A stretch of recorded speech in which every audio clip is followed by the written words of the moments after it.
सूचना देतोय तुला. माझ्या समोर बोलत असताना आवाज जरा खाली बोल. शक्य नाही. कारण मला माहिती आहे शक्य नाही का, कारण ही जागा तुझी आहे. जागा ठिकाणी वास्तव्य तुझं याची कल्पना मला आहे. पण हे नादाना तुझा उपद्रव जो माझ्या समीपवाला होत आहे, हा होणारा उपद्रव थांबवण्यासाठी आज माझी पावलं वळलेली आहे. पण आज माझ्याकडून एक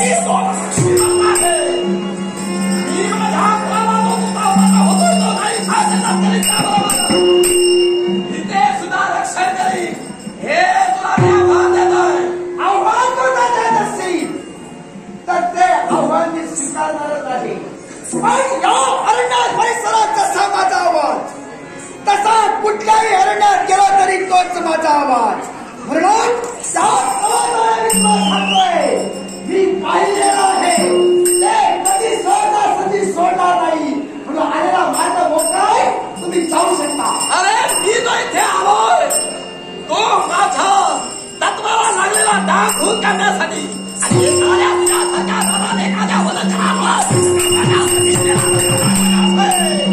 तर तो मी केव्हाही खपून घेणार माझ्या मातीचा गुन्हा होत नसेल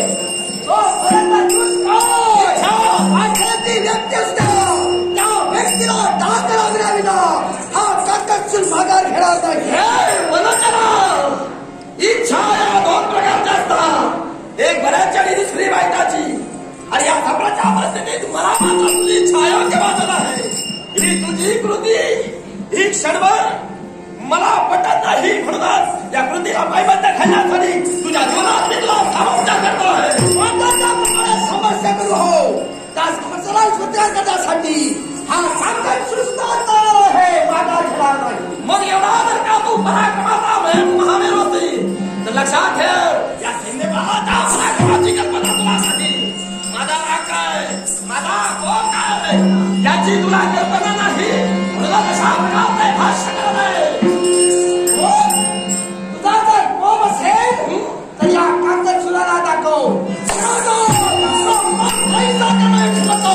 माझ्या हे बंद झाल्यास दे. मग आज या माझ्या रागाची आज परिस्थिती काय तुझ्यावर होते, तुझ्यावर त्याने कोण परिणाम होता हे या क्षणी तुला भोगायला लावण्यासाठी रखले को पहा.